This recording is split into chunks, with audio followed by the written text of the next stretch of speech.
Hello YouTube, Dave here again. So I thought I would do another showcase of the newest releases on Dungeon Masters Guild or DM's Guild.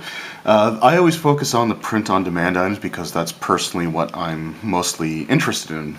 Mainly because in the past, just trying to read stuff off a computer screen for too long gives me headaches and migraines, stuff like that. So, but there are some great things on this site, as I always say, so if you're interested in any of like old out-of-print stuff for Dungeons & Dragons, any of the previous editions, you definitely owe it to yourself to check out the site. And there's a link in the description below that you can click on. And if you click on that link, visit the site, and anytime within a couple weeks, if you order something, it helps support the channel. So anyway, I have a few things here that I want to highlight since the last video that I did with the newer releases. And there's some really cool stuff that's being put out on print on demand just in the last couple of weeks. So just going down here, there's a few different things obviously that I want to show off. There's ones that I've already kind of pre-selected to have up on screen. But there's a ton of new products that have been released. We got a new Spelljammer. I was going to call it Starfinder. There's a new Spelljammer released there. It looks like it's an adventure. You also have the Dancing Hut of Baba Yaga for 2nd edition Advanced Dungeons & Dragons. And there is a Dragonlance Adventure DLS3, the Oak Lords. But there are some other things here that I think are really awesome. So I'm going to start off with the first one here, and this is Return to the Tomb of Horrors. So this was for 2nd edition Advanced Dungeons & Dragons, and what this was is it was a follow-up adventure as part of a series of sort of like revisits that TSR was doing at the time. Now Wizards of the Coast bought TSR out around the time that they were doing this, and they did keep up a couple of return to adventures, but they didn't follow it necessarily under the Advanced Dungeons & Dragons Tomes series, which is sort of like the overarching title for some of these. There were things like, I guess, Against the Giants was sort of redone, although I think that was more or less just a straight sort of update for 2nd edition. But there was all kinds of other great adventures that they had done here, and the one that they have here is Return to the Tomb of Horrors. Now, what's cool about this one is it's not just the Tomb of Horrors adventure from the 1st edition Advanced Dungeons & Dragons. So this actually fleshes things out quite a bit, and it actually really puts an emphasis on a community of undead that have gathered around this tomb known as Skull City. And I think that's just really cool. It sort of it redoes the original tomb, but it also expands on it. And the Tomb of Horrors adventure for 4th edition Dungeons & Dragons, which is a really great adventure, by the way, it actually follows up the events from this one sometime later. But so it actually, you go back to Skull City again. And in that one, the original Tomb of Horrors has just been completely depleted. You visit it for some reason, but it's not, you don't actually go through and explore the tomb like you would have with other things. But again, really cool. So if you're interested at all in the Tomb of Horrors, then this might be a good one to get. And honestly, this is one that I'm probably going to put on my wish list as something to pick up in the future, because I have the original Tomb of Horrors and I have the 4th edition one, so it'd be kind of interesting to get this one as well and have that added into the collection. Now, the prices that I have here are based on Canadian dollars, so I wouldn't quite go off of how they look here if you live in the US. I do it in Canadian dollars because I live in Canada, and that's the amount of money that I would have to spend to pick it up.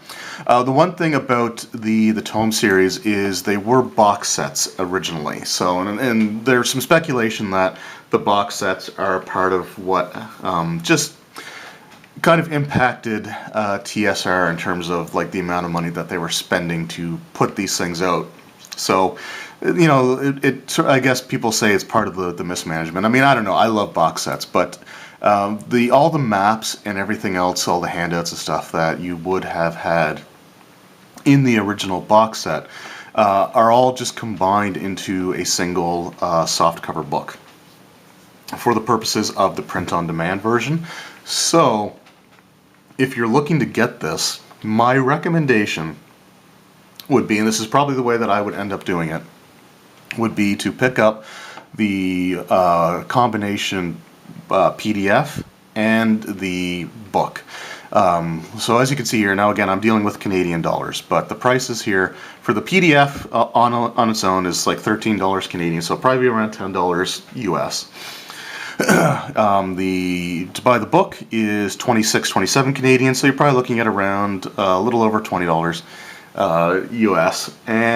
But to get them both combined is only a couple of dollars more than buying just the book itself. So for these products, and I wish I had done this with the Shady Dragon Inn, because they had done something similar. So if you actually want to run this and have those maps available, then the best thing to do is to get the PDF and the softcover book, and then just print off the pages for the map in the PDF, because they are 8.5 by 11 sizes for the map. So you can print them off and it'll work really well. So again, another really, really cool item.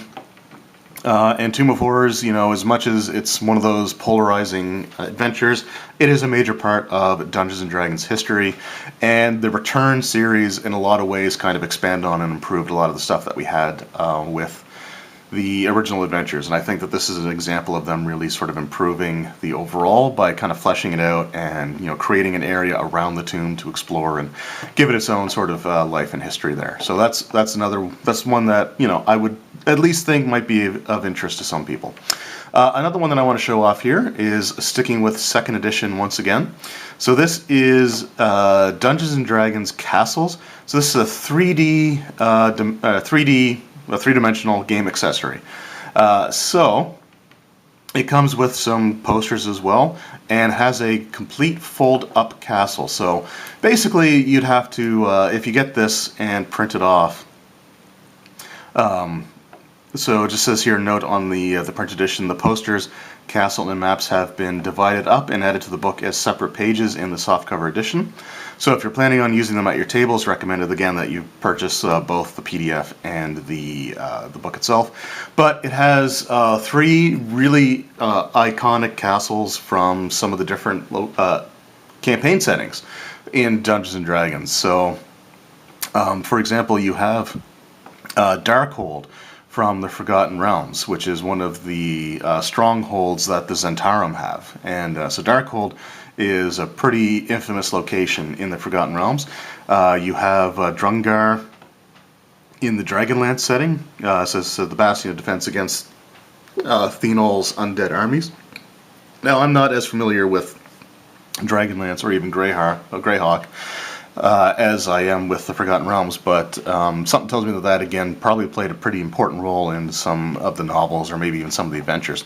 And then you have Hart in the Greyhawk setting, which is a paladin's shining star-shaped fortress. It says Siege Castle brought to life in its own dramatic full-color poster, a full-color map, plus 48-page book describing the fortress and all the scheming characters who live there. So it stats it out as well and gives you the NPCs and stuff to fill it up. And again, apparently the one that has, probably not any of the actual ones that they have highlighted here, but I assume that the castle that you can actually create as a 3-dimensional thing by like folding it up and stuff like that is probably a bit more generic, but it still seems like a really, really cool accessory, and something that I'm interested in. It's probably not in the immediate future that I'm going to end up picking this up, but this is something that I can see myself absolutely wanting to have, so I thought I'd point that out as well. Alright, so the next item that I want to show here is for the Menser D&D, or the D&D Rule Cyclopedia. It's actually an adventure for immortal level characters. So this is I Am 2. This is the Wrath of Olympus. So now, if you bought the Rule Cyclopedia, there's very, very little information about the Immortals in there. The biggest reason is that TSR re-released the Immortal rules under the Wrath of the Immortals box set. And so this is obviously, in my opinion, meant to be sort of it seems like it's going to be a follow-up to that, because it has Wrath in it, but that could just be a coincidence. In fact, actually, I think the release date on this was, so this came out long before the Rule Cyclopedia, so I take that back altogether. But It just seemed like a really, really interesting adventure, and if you're someone who wants to run Immortal level characters and you have the Immortals rule set, this is one of only, according to this here, it's one of only 3 adventures that were ever designed for the Immortals, like Immortal level characters. So, you know, again, if you're interested, this is a really great one. Obviously, the IM1 would have been the one that came with the Immortals box set, as far as I know. But it is, again, really, really interesting. So if you're into this kind of play, if you want to have, like, run Immortal characters, then this is a really, really awesome product to pick up, and something that I would definitely recommend. So at the very least, you can see how they structured the adventures for Immortal level characters, because Immortals were essentially characters that were so powerful that traditional leveling systems just no longer applied. And so it's even, I think, a step beyond epic levels in 3rd edition. So just interesting. So if you're into the Immortal rules system, this is something that you may want to consider picking up. And 13 Canadian is probably only $10 US to get the print-on-demand version. So there you go. The last item that I want to show here is one that I can actually display the physical copy of, and that is they finally made available for release on print-on-demand the 1st edition Advanced Dungeons & Dragons Unearthed Arcana. So now this particular picture of the cover is not so great, so I'm actually going to show the print-on-demand version that I have here. The reason that I have it is there were some mix-ups, I think, with the product code. When you were ordering the D&D Rules Cyclopedia, a lot of people ended up getting copies of Unearthed Arcana, and this was at a time when Unearthed Arcana wasn't available print-on-demand. I mean, it only came available this week. So just, I think, 2 days ago at the time that I'm releasing this video. So, you can get Unearthed Arcana, and what's interesting, you can get it is it's hardcover only, but you can choose between premium heavyweight paper or standard heavyweight paper. And the one that I think I have here is standard heavyweight, and honestly, for me, that's probably the version that I would go with, as it is quite expensive Canadian, at least, $45.98 Canadian to get the premium heavyweight paper. I think the standard will work just fine. But this is one of those books that, it's another one of those sort of polarizing books in AD&D or Dungeons & Dragons history. There's people that either tend to love the book or people that thought that it broke 1st edition AD&D. So this is the book that introduced brand new character classes, in that it introduced the Barbarian, the Cavalier, and the Thief Acrobat. Now, if you watch the Dungeons & Dragons animated series from the 1980s, you would probably recognize that the Acrobat, the Barbarian, and the Cavalier were all characters on that show. So it's kind of seemed like it was the showcase for the Rules Cyclopedia, or not the Rules Cyclopedia, I got that stuck in my brain now, Unearthed Arcana. But it's got some really cool spells in there as well, some great information for Dungeon Masters. It also introduces a few new races as well.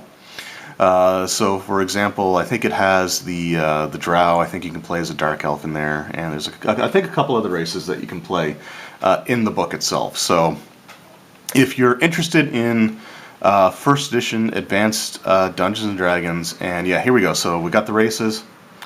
So dwarves now include Grey, Hill, Mountain Dwarf variants. Elves now include Dark, Grey, High, Valley, Wild, and Wood variants. Gnomes now include the Sverneblin, much of this work. Okay.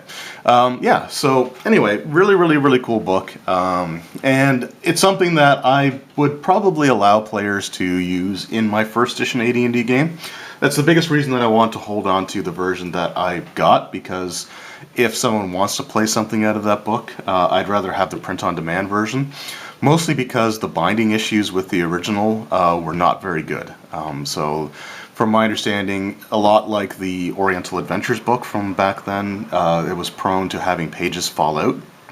Mine hasn't done that, but I noticed when I started flipping through it, I was a bit concerned about the way that the spine was starting to look, so the version that was sent to me in error is now going to be the one that I actually use when it comes to running or just even reading. So anyway, So those were some items that were just added recently to the print on demand on DM's Guild. Something else I just want to throw out there really quickly. I'm going to do an actual full review on it, but I did have someone reach out to me to review an adventure that they created for 5th edition D&D under the DM's Guild program, and the adventure is called Sorro's Ruin. And so it's right now, from what I've read, and like I said, reading stuff on a computer screen does kind of bother my eyes after a while. But this right now looks like a really, really awesome adventure that I'm interested in getting to do the full review of, which should hopefully be in the next couple of days, if not early next week. So basically, it's a first level adventure that takes two of probably the more underutilized faiths in the Forgotten Realms and actually starts to really flesh them out and show how they interact with each other. And that is the maimed god Ilmater and Loviatar. I can't remember. I think her name's like the Mistress of Pain or something like that. Or anyway, so they're two diametrically opposed gods, and the adventure sort of revolves around the plans of Loviatar to sacrifice this tiefling who goes by the name of Sorro, who is potentially a chosen of Ilmater, although that gets explored, I guess, in future installments, because this is, I guess, meant to be the first in a trilogy of adventures. But it is a really, really well-written adventure from what I've seen so far. It's designed for first-level characters, and it takes place largely in... oh god, the name of it completely escapes me here. Now, Secomber, so in the Western Heartlands. So really, really great adventure, and I will say that the author has done a really fantastic job formatting the adventure and making it look, very, very professional. And he's put a lot of thought into group sizes, and when it comes to the encounters, it actually has a little chart for almost every encounter, and just says, if you have this many players in your group, you have this many monsters, and if you have this many, and so it does actually a really good job for that. So it's something that I'm going to be reading over the next couple of days, and should have a review for it, a full review within the next week. But if even the base idea sounds interesting to you, I definitely recommend checking it out. So I'll just read the little introduction here, and then, like I said, I'll do the full review a little bit later on. So it says, cursed with the gift of wild magic, Sorro is a woman possessed by destiny and contradiction. A prophesized champion of good, she remains a prisoner of the past. Her only chance is a band of courageous adventurers, the player characters. They must retrieve the jeweled martyr's heart to free Sorro from her life of exile. So, really, really great stuff so far. I haven't gotten all the way through it, but I thought I would throw that out there as well, since I'm doing sort of a DM's Guild spotlight video, and the full review will come in the next few days. So anyway, I hope you enjoyed the video so far. The last thing I want to do is actually just do a quick look at the print-on-demand version of Unearthed Arcana, because again, the picture that they show of the cover here doesn't really do it justice, because it looks really kind of faded and fuzzy and blurry. So I'm going to show off the actual product here, and we'll leave it at that for today. So we'll get to that right now. Alright, so here we have the actual print-on-demand version of the Unearthed Arcana book. And just the first thing I just want to show off right away is the cover looks a lot better than the picture that they had online. So it looks a lot clearer. You can make everything out. It looks absolutely fantastic. So the cover version is based on the 2013, I believe it was, reprint. This was back when Wizards of the Coast was reprinting pretty much every edition except for the Rules Cyclopedia, which always seemed like a huge missed opportunity. But anyway, so yeah, this reprint, I believe it was either 2012 or 2013. 2013 is when this came out. Otherwise, the contents inside the book are 100% the exact same as they were in the original printing. So it has all the same information. There's nothing different on the inside. All the interior art is the exact same as well. The only difference is the cover. So the binding is also seems to be pretty decent as well. I'm not as concerned about it as I am with the original copy. that I have, and again, just really fantastic book. Now, like I said, I think the one that was sent was the just the standard paper, the standard weight paper, and not the premium heavyweight that you can get. But I mean, the pages feel nice. You know, the images, because it is a scanned copy product, but everything is nice and crisp. So it looks absolutely fantastic, and again, you know, the artwork is all original. So if you're interested in first edition Advanced Dungeons and Dragons, you can get the 3 core rule books as well as this here print on demand. So it's something that, you know, if you're interested in it at all, I do recommend going that way. And this is just a fantastic book. So again, you may want to be careful about letting your players use some of the options in here if you're not familiar with first edition AD&D. But I think it's a great book, and I'm glad that I have it, and I'm glad that I have this copy that I can use as more of a working copy of the book. A lot of great stuff in here, a lot of brand new new spells to this version of Dungeons and Dragons. For example, you know, one of the iconic spells nowadays, Melf's Acid Arrow. This is the book that it first appeared in. So this was the one I think that actually had most of the name spells, like the Melfs and things along those lines. But a lot of really great stuff in here, and even if you only use it for the spells, there are some great spells in here. So this is probably what I would use it for more than anything else. And what I would likely do is actually have, like, if you're a wizard, find a spell book that you know, has a couple of these spells, these unique ones in here. Because we've got this second here, yeah. So even spells like armor and alarm look like they're, you know, unique to this one.